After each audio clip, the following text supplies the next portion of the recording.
Reserve bank of India RBI Chennai கிளையில் pharmacist பணியிடத்திற்கான recruitment notice வந்து வெளியிட்டிருக்காங்க. Human resource management department RBI. இந்த பார்ட் டைமில் இருக்கக்கூடிய ஃபார்மசிஸ்ட் போஸ்ட்டை பொறுத்த வரைக்கும் கான்ட்ராக்ட் பேசிஸில் ஃபிக்ஸ்டு ஹவர்லி ரெமுனரேஷன் இருக்கக்கூடிய ஒரு பணியிடம். இது வந்து ஆர்பிஐ சென்னையில் இருக்கக்கூடிய வேக்கன்சி. சரிங்களா? இதற்கு மினிமம் டிப்ளமோ இன் ஃபார்மசி முடித்த கேண்டிடேட்ஸும் அப்ளை பண்ணலாம். அதே மாதிரி பிஃபார்ம் முடித்த கேண்டிடேட்ஸ், பேச்சுலர் ஆஃப் ஃபார்மசி முடித்த கேண்டிடேட்ஸும் அப்ளை பண்ணலாம். சரிங்களா? இதற்கு யார் யாரெல்லாம் எலிஜிபிள், அப்ளிகேஷனில் என்னென்ன கேட்டிருக்காங்க, இதற்கான ஒர்க் நேச்சர் என்ன அப்படின்றத ஒன் பை ஒன் நம்ம பார்க்கலாம். ஆர்பிஐ சென்னையில் ஒரு பார்ட் டைம் ஃபார்மசிஸ்ட் போஸ்ட்டுக்கான வேக்கன்சி வந்து இருக்குது அப்படின்னு சொல்லியிருக்காங்க. இந்த ஒரு போஸ்ட்டுமே வந்து அன்ரிசர்வ்டு போஸ்ட். எந்த கேட்டகரி கேண்டிடேட்ஸ் வேணாலும் அப்ளை பண்ணலாம். இது வந்து கான்ட்ராக்ட் பேசிஸில் இருக்கக்கூடிய போஸ்ட்டு. ஃபிக்ஸ்டு ஹவர்லி ரெமுனரேஷன் அப்படின்னா என்ன அப்படின்றத நம்ம பின்னாடி பார்க்கலாம். அதற்கு முன்னாடி வந்து மேக்ஸிமம் 240 நாட்கள் வந்து உங்களுக்கு இந்த கான்ட்ராக்ட் பீரியட் இருக்கும். இன்கேஸ் வந்து உங்களுடைய ஒர்க்கு வந்து சாட்டிஸ்ஃபேக்டரியாக இருக்குது அப்படின்ற மாதிரி இருந்தால் உங்களை வந்து ரெனியூ பண்ணி அடுத்தடுத்த இன்னொரு 248 அப்படின்னு சொல்லிட்டு டேஸ் வந்து நீங்கள் எக்ஸ்டெண்ட் பண்ணிகிட்டே போகலாம். சரிங்களா? இதற்கான அப்ளிகேஷன் வந்து அனெக்ஷர் 1ல் ஃபார்மேட் கொடுத்துருக்காங்க. அதை நம்ம டீட்டெயிலாக இன்ட்ரெஸ்டட் கேண்டிடேட் அதை பார்க்கும் பொழுது ஒன் பை ஒன் என்னென்ன கேட்டிருக்காங்க, எப்படி ஃபில் பண்ணணும் அப்படின்றத நம்ம பார்க்கலாம். அதற்கு முன்னாடி சீல்டு கவரில் தான் நீங்கள் அப்ளை பண்ணணும். அதாவது அப்ளிகேஷன் வந்து அனெக்ஷர் 1ல் இருக்குது.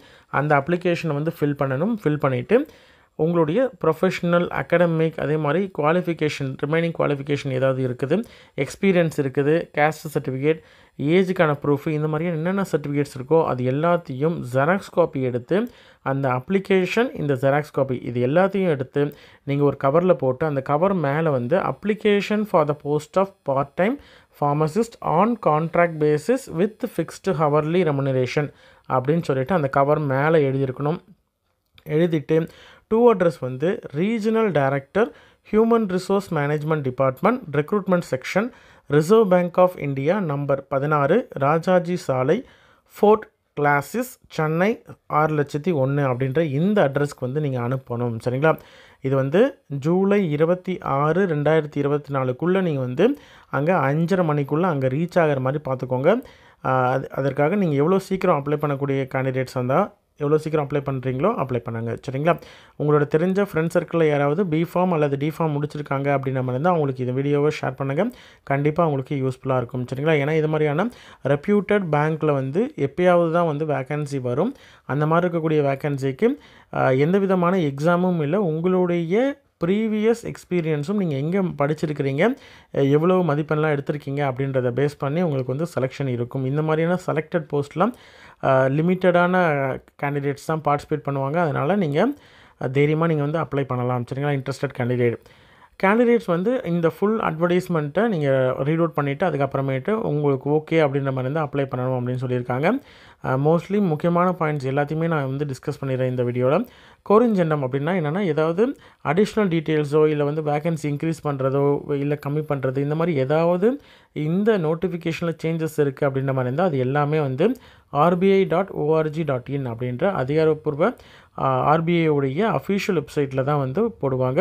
அதனால் அதை தான் நீங்கள் வந்து பார்க்கணும். வேறு எந்த வெப்சைட்லேயும் வேறு எதில் போட்டாலும் அது வந்து அஃபிஷியல் கிடையாது. சரிங்களா?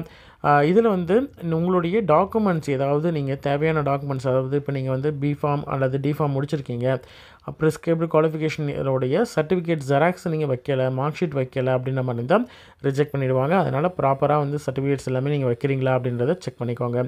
எலிஜிபிலிட்டி க்ரைட்டீரியா, எஜுகேஷன் குவாலிஃபிகேஷனை பொறுத்த வரைக்கும் 10ஆம் வகுப்பு எஸ்எஸ்எல்சி அல்லது மெட்ரிகுலேஷன் அல்லது அதற்கு ஈக்குவலண்ட்டான 10th ஸ்டாண்டர்ட் முடிச்சிருக்கணும். மினிமம் 10ஆம் வகுப்பு முடிச்சிருக்கணும். அதுக்கப்புறமேட்டு மினிமம் குவாலிஃபிகேஷன் வந்து டிப்ளமோ இன் ஃபார்மசி முடித்திருக்கணும். அங்கீகரிக்கப்பட்ட ஃபார்மசி ஆக்ட் 1948 படி அங்கீகரிக்கப்பட்ட ஒரு யூனிவர்சிட்டி அல்லது காலேஜில் நீங்கள் வந்து முடிச்சிருக்கணும். டிப்ளமோ இன் ஃபார்மசி முடிச்சிருக்கணும். முடித்ததுக்கு அந்த மாதிரி முடித்த கேண்டிடேட்ஸ் அப்ளை பண்ணலாம். அப்படி இல்லைன்னா பேச்சுலர் டிகிரி பிஃபார்ம் முடித்த candidates, bachelor degree in pharmacy B Pharm முடித்த கேண்டிடேட்ஸும் கேன் அப்ளை அப்படின்னு சொல்லியிருக்காங்க.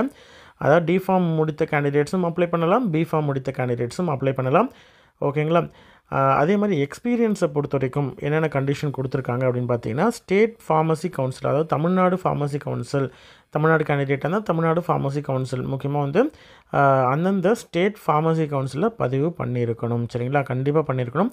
அதே மாதிரி மினிமம் 2 வருடம் வந்து எக்ஸ்பீரியன்ஸ், ஃபார்மசிஸ்ட்டாக வந்து 2 வருடம் எக்ஸ்பீரியன்ஸ் தேவை. சரிங்களா, ஃபார்மசிஸ்ட் வந்து பப்ளிக் செக்டார் பேங்க், அதாவது ஸ்டேட் பேங்க்கு, இந்த மாதிரியான இந்தியன் பேங்க், இந்த மாதிரி பப்ளிக் செக்டார் பேங்க்கில் ஒர்க் பண்ண எக்ஸ்பீரியன்ஸ் இருக்குது, அதாவது ஃபார்மசிஸ்ட்டாக ஒர்க் பண்ண எக்ஸ்பீரியன்ஸ் இருக்குது அப்படின்ற மாதிரி இருந்தால் அவங்க அப்ளை பண்ணலாம். பப்ளிக் செக்டர் அண்டர்டேக்கிங், பொதுத்துறை நிறுவனங்களில் எதிலையாவது வந்து நீங்கள் ஃபார்மசிஸ்ட்டாக ஒர்க் பண்ணியிருக்கீங்க அப்படின்ற மாதிரி தான் அவங்களும் அப்ளை பண்ணலாம். கவர்மெண்ட் ஆர்கனைசேஷனில், கவர்மெண்ட்டில் நீங்கள் வந்து நீங்கள் பிரைமரி ஹெல்த் சென்டர் இந்த மாதிரி ஏதாவது கவர்மெண்ட்டில் வந்து ரிலேட்டட் இதில் ஒர்க் பண்ணியிருக்கீங்க அப்படின்ற மாதிரி இருந்தாலும் அப்ளை பண்ணலாம். இல்லை வேறு எங்கேயாவது ஜென்ரல் டிஸ்பென்சரி, நீங்கள் வந்து மெடிக்கல் இல்லைனா வந்து எங்கேயாவது வந்து கிளினிக்ஸ் இதிலலாம் வந்து நீங்கள் ஃபார்மசிஸ்ட்டாக வந்து ஜென்ரல் ஃபார்மசிஸ்ட்டாக நீங்கள் வந்து பதிவு பண்ணதுக்கு அப்புறமேட்டு ஒர்க் பண்ணியிருக்கீங்க அப்படின்ற மாதிரி இருந்தால் அந்த ஒர்க்கிங் எக்ஸ்பீரியன்ஸையும் கன்சிடர் பண்ணுவாங்க. ப்ரிஃபரன்ஸ் ஃபஸ்ட்டு யாருக்கு கொடுப்பாங்க அப்படின்னு பார்த்தீங்கன்னா, பப்ளிக் செக்டர் பேங்க்கில் அல்லது பப்ளிக் செக்டர் அண்டர்டேக்கிங்கில் இல்லை கவர்மெண்ட் ஆர்கனைசேஷனில் ஒர்க் பண்ணவங்களுக்கு ஃபஸ்ட்டு வந்து ப்ரிஃபரன்ஸ் கொடுப்பாங்க. அப்படி இல்லாத பட்சத்தில் அடுத்து இருக்கக்கூடிய ஜென்ரல் ஃபார்மசிஸ்ட்டுக்கு ப்ரிஃபரன்ஸ் கொடுப்பாங்க. அடுத்தது இன்னொன்று வந்து கம்ப்யூட்டர் நாலேஜ் தெரிஞ்சிருக்கணும், பேசிக்காக ஒர்க் பண்ண தெரிஞ்சிருக்கணும் அப்படின்னு சொல்லியிருக்காங்க. இதற்கு சர்டிஃபிகேட்ஸ் இந்த மாதிரிலாம் தேவையில்லை. அதனால் நீங்கள் வந்து கம்ப்யூட்டர் நாலேஜ் தெரியும் அப்படின்ற மாதிரி இருந்தாலும் போதுமானது.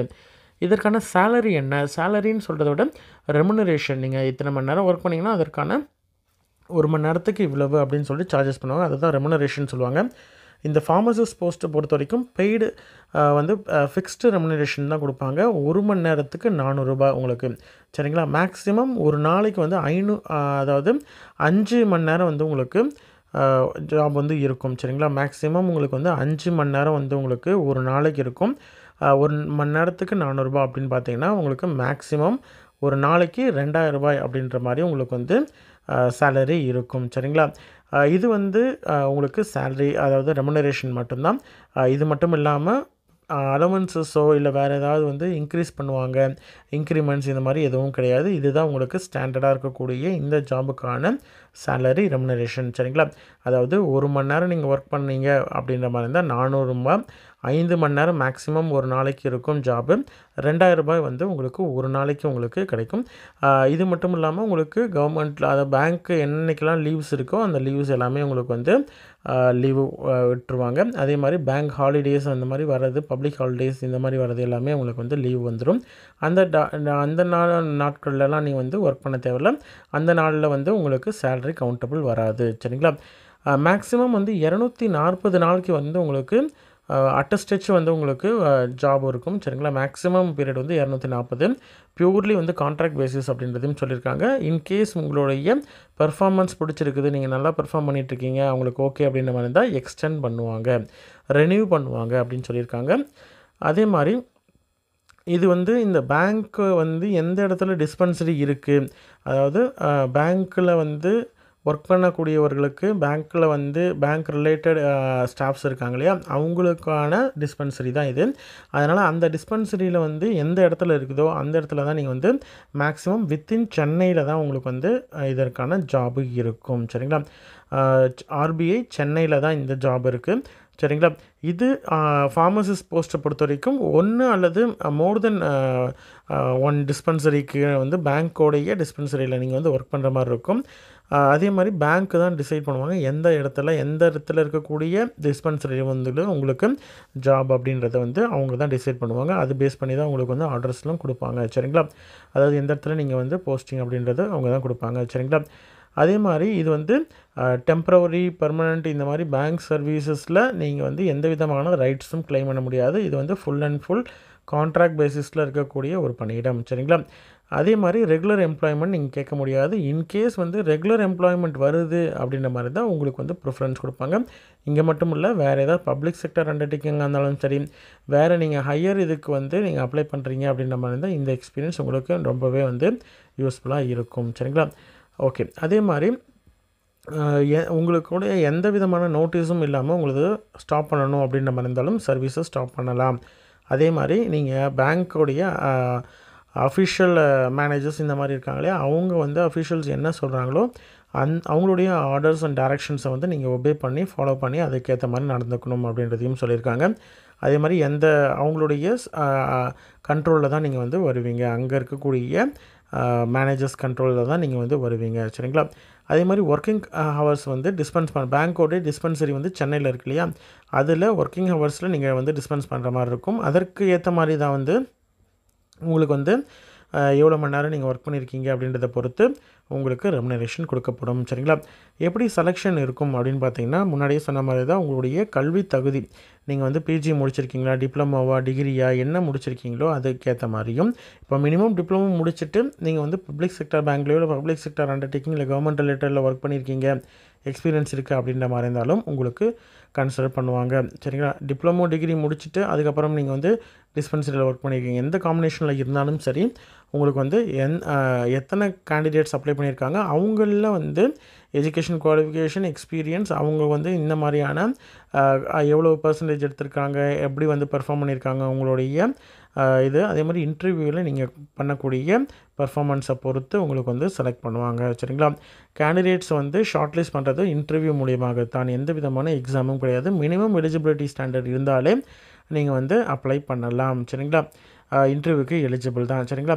ஃபைனல் டிசிஷன் வந்து ஃபுல் அண்ட் ஃபுல் பேங்க்கு தான். இன்டர்வியூ வந்து உங்களுக்கு வந்து எலிஜிபிலிட்டியை இது வந்து க்ரைட்டீரியா வந்து ஃபுல்ஃபில் பண்ணுறீங்களா இல்லையான்றதை கேட்குறதுக்காக தான். அதனால் இன்டர்வியூ நீங்கள் அட்டென்ட் பண்ணியிருக்கீங்க அப்படின்றதுனால ஜாப் கண்டிப்பாக அப்படின்ற மாதிரி கிடையாது. அதே மாதிரி ஒன்ஸ் நீங்கள் இன்டர்வியூ முடிச்சு செலக்ட் ஆகிட்டீங்க அப்படின்ற மாதிரி இருந்தால் மெடிக்கல் எக்ஸாமினேஷன் இருக்கும், டாக்குமெண்ட் சர்டிஃபிகேட் வெரிஃபிகேஷன் இருக்கும். அது முடிஞ்சதுக்கப்புறம் தான் உங்களுக்கு வந்து என்கேஜ்மெண்ட், அதாவது ஃபார்மசிஸ்ட்டாக பணி வந்து உங்களுக்கு ஆர்டர்ஸ் வந்து கொடுப்பாங்க. ஜாயினிங் நீங்கள் அதுக்கப்புறம் பண்ணிக்கலாம். சரிங்களா? அதே மாதிரி டிஏடிஏவாக இருக்கட்டும், அதர் அலவன்ஸாக இருக்கட்டும், இது எல்லாமே வந்து உங்களுடைய ஓன் இதில் தான் நீங்கள் வந்து அதாவது போகணும் வரணும். அதே மாதிரி உங்களுக்கு மெடிக்கலி ஃபிட் அப்படின்னு சொல்லிட்டு கண்டிஷனை வந்து கொடுத்தா மட்டும்தான் வந்து நீங்கள் வந்து ஜாயின் பண்ண முடியும். சரிங்களா? ஓகே, ரிமைனிங் எல்லாமே வந்து ஆஸ் யூஷுவல் வந்து இருக்கக்கூடிய பேசிக்காக வந்து பேங்க்கில் ஜாயின் பண்ணக்கூடியவர்களுக்கான இதுதான். அது மட்டும் இல்லாமல் அக்ரிமெண்ட்டும் நீங்கள் வந்து சைன் பண்ணுற மாதிரி இருக்கும். அதாவது ஃபிக்ஸ்டு ஹவர்லி ரெமுனரேஷன் வந்து நீங்கள் ஒத்துக்கிட்டு தான் நீங்கள் வந்து ஜாயின் பண்ணுறீங்க அப்படின்ற மாதிரி, உங்களுடைய ஓன் இன்ட்ரெஸ்ட்டில் தான் நீங்கள் ஜாயின் பண்ணுறீங்க அப்படின்ற மாதிரி ஒரு அக்ரிமெண்ட்டும் அவங்க வந்து வச்சுருப்பாங்க. அதில் நீங்கள் சைன் பண்ணி ஜாயின் பண்ணுற மாதிரி இருக்கும். சரிங்களா? இதுதான் வந்து அனெக்ஷர் 1. இதில் வந்து ஃபார்மசிஸ்ட் போஸ்ட்டுக்கான அப்ளிகேஷன் ஃபார்ம் இதுதான் மேலே, அதாவது நம்மளோட இந்த கவர் மேலேயும் எழுத வேண்டியது வந்து application for engagement as part time pharmacist on contract basis with fixed hourly remuneration அப்படின்ட்டு இதை தான் மேலே எழுத சொல்லியிருந்தாங்க. இந்த இடத்துல உங்களுடைய பாஸ்போர்ட் சைஸ் ஃபோட்டோ விட்டுட்டு நீங்கள் வந்து கிராஸில் சைன் பண்ணியிருக்கோங்க. சரிங்களா? சைன் பண்ணணும், ஃபோட்டோ ஒட்டி சைன் பண்ணணும். அதுக்கப்புறம் உங்களுடைய பெயர் ஃபுல் நேம் வந்து இங்கே கேபிட்டலில் பிளாக் லெட்டர்ஸில் எழுத சொல்லியிருக்காங்க. கேபிட்டல் லெட்டரில் ஃபாதர்ஸ் நேம் அல்லது ஹஸ்பண்டோடைய நேமு, ரெசிடென்ஷியல் அட்ரஸ் உங்களுடைய அட்ரஸ் வீட்டு முகவரி, உங்களுடைய contact number, email ID, mobile number இருந்தால் மொபைல் நம்பர், உங்களுடைய டேட் ஆஃப் பர்த் பிறந்த தேதி வந்து கரெக்டாக இந்த பாக்ஸுக்குள்ளே நீங்கள் வந்து ஃபில் பண்ணணும். அதாவது 1 ஜூலை 2024 அன்னைக்கு உங்களுடைய வயது என்ன அப்படின்றது இயர்ஸ், மந்த் அண்ட் டேஸில் வந்து கொடுக்கணும். பிளேஸ் ஆஃப் பர்த் வந்து எந்த இடத்துல நீங்கள் பிறந்தீங்க, எந்த ஊர், தமிழ்நாட்டில் எந்த இடத்துல அப்படின்றத மென்ஷன் பண்ணணும். அதே மாதிரி எந்த கேட்டகரியில் நீங்கள் வரீங்க அப்படின்றத வந்து டிக் பண்ண சொல்கிறாங்க. சரிங்களா? நீங்கள் வந்து இந்த போஸ்ட் ஜென்ரல் கேட்டகரியாக இருந்தாலும் நீங்கள் எந்த கேட்டகரி ஓன் கேட்டகரியோ அதை நீங்கள் டிக் பண்ணணும். நேஷ்னாலிட்டியை பொறுத்த வரைக்கும் இந்தியன் அப்படின்றத மென்ஷன் பண்ணிக்கோங்க. அடுத்தது எஜுகேஷன் குவாலிஃபிகேஷனை பொறுத்த வரைக்கும் எக்ஸாம் வந்து எந்த எக்ஸாம் பாஸ் பண்ணீங்க, 10th 12th அப்படின்னு சொல்லிட்டு எல்லாத்தையும் நீங்கள் வந்து மென்ஷன் பண்ணணும். டிப்ளமோ, டிஃபார்மா, அதாவது பிஃபார்மா என்ன முடிச்சிருக்கீங்க அப்படின்றத கொடுத்துட்டு எந்த வருடம் முடிச்சிங்க, எந்த யூனிவர்சிட்டி, எவ்வளோ பர்சன்டேஜ் அப்படின்னு சொல்லிட்டு உங்களுடைய டீட்டெயில்ஸ் ஃபுல்லத்தையும் கொடுக்கணும். மெடிசன் வந்து வேறு மெடிசன் ரிலேட்டட் இதில் வந்து ஏதாவது கோர்ஸ் எதாவது முடிச்சிருக்கீங்க அப்படின்ற மாதிரி தான். இப்போ பேசிக் லைஃப் சப்போர்ட் இந்த மாதிரி ஏதாவது கோர்ஸ் வந்து சர்டிஃபிகேட் கோர்ஸ் எதாவது முடிச்சிருக்கீங்க அப்படின்ற மாதிரி அந்த கோர்ஸோட பேர், எந்த இன்ஸ்டியூட்டில் முடிச்சிங்க, எந்த ஆண்டு வந்து முடிச்சிங்க அப்படின்ற டீட்டெயில்ஸ் வந்து கொடுக்கணும். இதுக்கப்புறமேட்டு உங்களுடைய எக்ஸ்பீரியன்ஸ் நீங்கள் வந்து 3 கேட்டகரியாக வந்து பிரிச்சிருக்காங்க. கவர்மெண்ட் அல்லது ப்ரைவேட்டில் இருக்கக்கூடிய ஹாஸ்பிட்டலில் வந்து ஃபார்மசிஸ்ட்டாக ஒர்க் பண்ணிங்க அப்படின்ற மாதிரி இருந்தால் இதில் கொடுக்கலாம். இது வந்து எந்த இடத்துல ஒர்க் பண்ணிங்க, ஆர்கனைசேஷன், கிளினிக் இல்லை ஹாஸ்பிட்டலோடைய பேர், எந்த பீரியட்லேருந்து எந்த பீரியட் வரைக்கும் ஒர்க் பண்ணிங்க அப்படின்றது கொடுக்கணும். இன்னொரு இடத்துல அதே மாதிரி ஒர்க் பண்ணியிருந்தீங்கன்னா அந்த டீட்டெயிலும் கொடுக்கலாம். பப்ளிக் செக்டர் பேங்க்கு, பப்ளிக் செக்டர் அண்டர்டேக்கிங், கவர்மெண்ட் ஆர்கனைசேஷனில் ஒர்க் பண்ணியிருக்கீங்க அப்படின்ற மாதிரி இருந்தால் அதற்கான டீட்டெயில்ஸ் வந்து கொடுக்கணும். எந்த பீரியட் அப்படின்றதையும் மென்ஷன் பண்ணணும். ஜென்ரல் ஃபார்மசிஸ்ட்டாக ஒர்க் பண்ணியிருக்கீங்க அப்படின்ற மாதிரி இருந்தால் அதற்கான டீட்டெயில்ஸ் எந்த இடத்துல எந்த பீரியட்லேருந்து எந்த பீரியட் வரைக்கும், எந்த இடத்துல எந்த பீரியட்லேருந்து எந்த பீரியட் வரைக்கும் அப்படின்னு சொல்லிட்டு அதை மென்ஷன் பண்ணணும். மென்ஷன் பண்ணிட்டு கீழே வந்து வேறு ஏதாவது உங்களை கன்சிடர் பண்ணுறதுக்கு வேறு ஏதாவது அடிஷ்னல் வேலிட் பாயிண்ட்ஸ் ஏதாவது இருக்குது அப்படின்ற மாதிரி தான் அதை மென்ஷன் பண்ணலாம். மென்ஷன் பண்ணிட்டு கீழே வந்து உங்களுடைய சைன் வந்து இங்கே சைன் பண்ணிக்கோங்க, பிளேஸு டேட்டு மென்ஷன் பண்ணிக்கோங்க. சரிங்களா? இதுதான் வந்து அப்ளிகேஷன் ஃபார்ம் ஃபில் பண்ணுற மெத்தடு. இதில் வந்து பார்ஷலாக அதாவது பாதி மட்டும் ஃபில் பண்ணிவிட்டு ஃபில் பண்ணாமல் இருக்குது, கம்ப்ளீட் பண்ணாமல் இருக்குது அப்படின்ற மாதிரி தான் ரிஜெக்ட் பண்ணிடுவாங்க. எல்லாத்துக்குமான self attested copy, xerox copy வந்து கண்டிப்பாக நீங்கள் வைக்கணும். ஏஜுக்கு, education குவாலிஃபிகேஷனுக்கு, education qualification, எக்ஸ்பீரியன்ஸுக்கு, caste certificate, registration certificate, அதாவது state pharmacy council, Tamil Nadu pharmacy கவுன்சில்னால் Tamil Nadu pharmacy கவுன்சிலோடைய பதிவு பண்ண சர்டிஃபிகேட், ரெஜிஸ்ட்ரேஷன் சர்டிஃபிகேட்டு, இது மாதிரி எல்லாமே வந்து நீங்கள் ஃபோட்டோ காப்பி அதாவது ஜெராக்ஸ் எடுத்து அதில் சைன் பண்ணணும். செல்ஃப் அட்டஸ்டட் சைன் பண்ணி அந்த அப்ளிகேஷன் வந்து பிரிண்ட் அவுட் எடுத்து அதை எழுதி அது கூட ஃபோட்டோலாம் ஒட்டி எல்லாமே எழுதி அது கூட இது எல்லாத்தையும் அனுப்பணும். சரிங்களா? ஓகே. ஆல்ரெடி ஒர்க் பண்ணிகிட்ருக்கீங்க அப்படின்ற மாதிரி இருந்தால் நோ அப்ஜெக்ஷன் சர்டிஃபிகேட் வந்து ப்ரொடியூஸ் பண்ணணும் அப்படின்றதையும் சொல்லியிருக்காங்க. அதே மாதிரி எந்த காரணம் கொண்டும் எந்த கேண்டிடேட்டை வேணால் ரிஜெக்ட் பண்ணுறதுக்கான அதிகாரம் வந்து பேங்க்குக்கு இருக்குது அப்படின்றதையும் சொல்லியிருக்காங்க. கோட் ஆஃப் கான்டக்டை பொறுத்த வரைக்கும் பேசிக்காக வந்து பேங்க்கோடைய இதில் வந்து ப்ராப்பராக சீக்ரெசி மெயின்டைன் பண்ணணும். பேங்க்கு வந்து எந்த விதமான இதுலேயும் வந்து நீங்கள் சூப்பர்வைசர் சொல்கிறத செய்யணும், எந்த விதமான இதுவும் வந்து அப்ஜெக்ட் பண்ணக்கூடாது அப்படின்றதையும் சொல்லியிருக்காங்க. ப்ராப்பராக வந்து ஆஃபீஸ் பியரோடைய இது வந்து கேண்டிடேட் வந்து ப்ராப்பராக வந்து டைரெக்டாகவோ இல்லை இன்டைரக்ட் அசோசியேட் அதாவது பேங்க்குக்கு ரிலேட்டட் இருக்காங்க அப்படின்ற மாதிரி இருந்தால் அவங்கக்கிட்ட வந்து ப்ராப்பராக நடந்துக்கணும் அப்படின்றதையும் கோட் ஆஃப் கான்டக்டில் சொல்லியிருக்காங்க. அதே மாதிரி எந்த விதமான கிஃப்ட்டும் வந்து எம்ப்ளாயிக்கிட்டேருந்து வாங்கக்கூடாது அப்படின்றதையும் சொல்லியிருக்காங்க. அதே மாதிரி பேங்க்கோடைய சோர்ஸஸ் எதையும் வந்து நீங்கள் யூஸ் பண்ணக்கூடாது அப்படின்றதையும் சொல்லியிருக்காங்க. ஃபார்மசிஸ்ட்டாக வந்து ஜாயின் பண்ணக்கூடியவங்க வந்து எந்த விதமான ட்ரிங்கிங் இந்த இதெல்லாம் வந்து பேங்க்கு பர்மிஷன்ஸ்குள்ளே பண்ணக்கூடாது, ஸ்மோக்கிங் இதெல்லாம் பண்ணக்கூடாது, ட்ரக்ஸ் எதுவும் யூஸ் பண்ணக்கூடாது, அந்த மாதிரி பேசிக்காக இருக்கக்கூடியதெல்லாம் சொல்லியிருக்காங்க. எந்த விதமான செக்ஷுவல் ஹராஸ்மெண்ட் அப்படின்ற மாதிரியும் இதில் வந்து female woman working in the work பிளேஸில் வந்து எந்த விதமான இதுலேயும் இன்வால்வ் ஆகக்கூடாது அப்படின்றதையும் சொல்லியிருக்காங்க. சரிங்களா? இது மாதிரி பேசிக்காக இருக்கக்கூடிய கோட் அண்ட் கான்டாக்ட்ஸ் எல்லாம் வந்து மென்ஷன் பண்ணியிருக்காங்க. இன்ட்ரெஸ்டட் கேண்டிடேட் இதையும் வந்து படித்து தெரிஞ்சுக்கலாம். சரிங்களா? அதாவது உங்களோட ஃப்ரெண்ட் சர்க்கிள்லேயோ அல்லது ரிலேட்டிவ்ஸ்லேயோ பிஃபார்ம் அதே மாதிரி அல்லது டிஃபார்ம் டிப்ளமோ இன் ஃபார்மசிலாம் முடிச்சிருக்கிறாங்க அப்படின்ற மாதிரி இருந்தால் அவங்களுக்கு இந்த வீடியோவை ஷேர் பண்ணுங்கள்.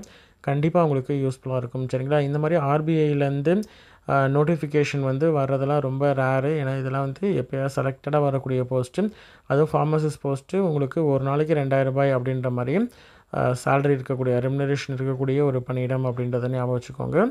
இன்ட்ரெஸ்டட் கேண்டிடேட் அப்ளை பண்ணுங்கள். சரிங்களா? நன்றி.